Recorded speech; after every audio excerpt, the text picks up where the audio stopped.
হরে কৃষ্ণ। কৃষ্ণনগর ঘূর্ণি গাঙ্গুলিপাড়ায় অবস্থিত শ্রীগোপাল মন্দিরে আজ আমরা শ্রীমদ্ ভাগবত গীতা গ্রন্থ আস্বাদন করছি। আমরা আস্বাদন করছি শ্রীমদ্ ভাগবত গীতার অধ্যায় 18 মুখ্য যোগ শ্লোক সংখ্যা 4। শ্রী গুরুদেবকে নমস্কার, ভগবান শ্রীকৃষ্ণকে নমস্কার, ভগবান শ্রী নারায়ণকে নমস্কার, ভগবতী দুর্গা দেবীকে নমস্কার। মুকং করতি বাচালং পঙ্গং লঙ্ঘয়তি গিরিম যৎকৃপাতমহং বন্দে পরমানন্দ মাধবম। এখন আমরা আস্বাদন করছি অধ্যায় 18 শ্লোক সংখ্যা 4।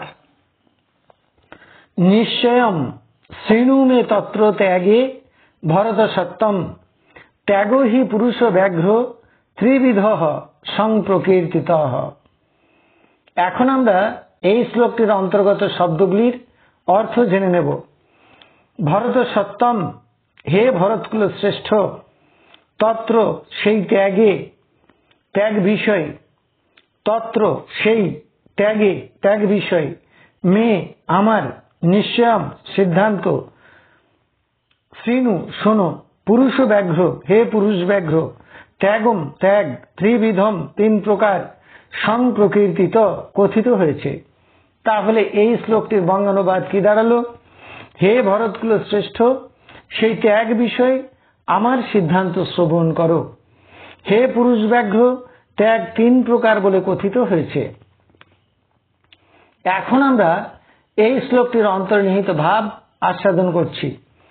ভগবান শ্রীকৃষ্ণ এই শ্লোকে অর্জুনকে ভরত সত্যম বলে সম্বোধন করেছেন, অর্থাৎ অর্জুনকে ভরত বংশের সর্বশ্রেষ্ঠ সাত্ত্বিক ব্যক্তি বলে উল্লেখ করেছেন। সত্যম কথাটা সাত্ত্বিক এই অর্থে। আবার তিনি অর্জুনকে পুরুষ ব্যাঘ্র বলেও সম্বোধন করেছেন। পুরুষ ব্যাঘ্র কথার অর্থ ব্যাঘ্র সদৃশ পুরুষ।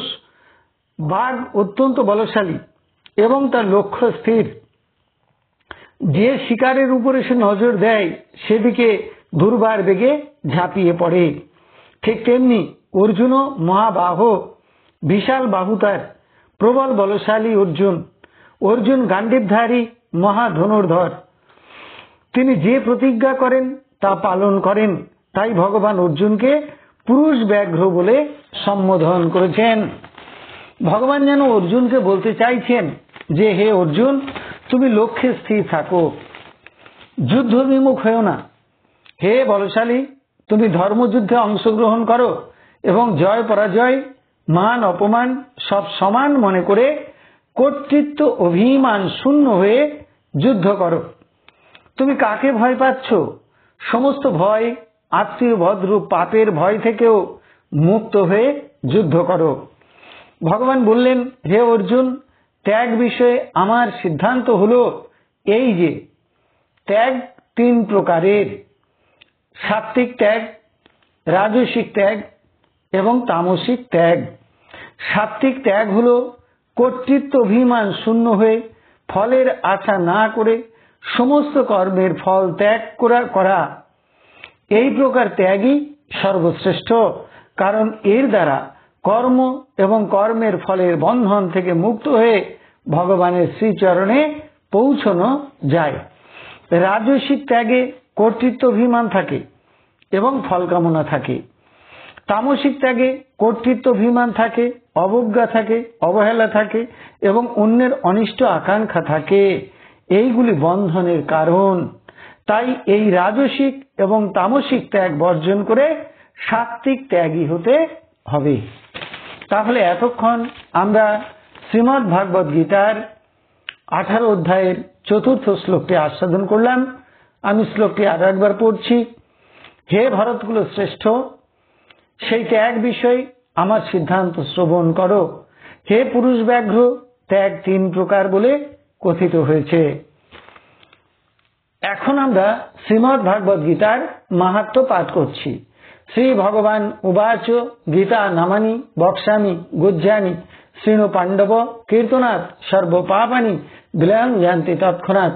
গঙ্গা, গীতা চ সাবিত্রী, সীতা, সত্তা, পতিব্রতা, ব্রহ্মাবলী, ব্রহ্মবিদ্যা, ত্রিসন্ধ্যা, মুক্তিগেহিনী, অর্ধমাত্রা, চিদানন্দা, ভবগ্নি, ভ্রান্তি নাশিনী, বেদত্রয়ী, পরানন্দা, তত্ত্বার্থ, জ্ঞান মঞ্জরি, এতে তানি জপে নিত্যং নর নিশ্চল মানসঃ জ্ঞান সিদ্ধিং লভে নিত্যং তথান্তে পরমম পদম।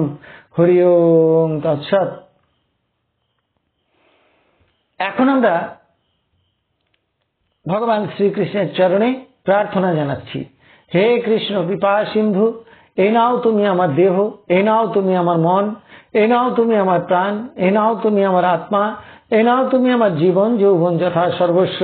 হে কৃষ্ণ কৃপা সিন্ধু, তুমি আমার পিতা, তুমি আমার মাতা, তুমি আমার পুত্র, তুমি আমার কন্যা, তুমি স্থাবর জঙ্গম কীট পতঙ্গ লতাপাতা রূপে রূপে প্রতিরূপে বিরাজিত, তুমি ব্যতীত এই ত্রিভুবনে আর কিছু নেই। হে কৃষ্ণ কৃপা সিন্ধু, তোমার আতুল চরণে শুদ্ধা ভক্তি দাও, ব্রহ্ম জ্ঞান দাও, সকলের কল্যাণ করো, সকলের মঙ্গল করো। হরে কৃষ্ণ। আপনারা সকলে ভালো থাকুন, সুস্থ থাকুন, আনন্দ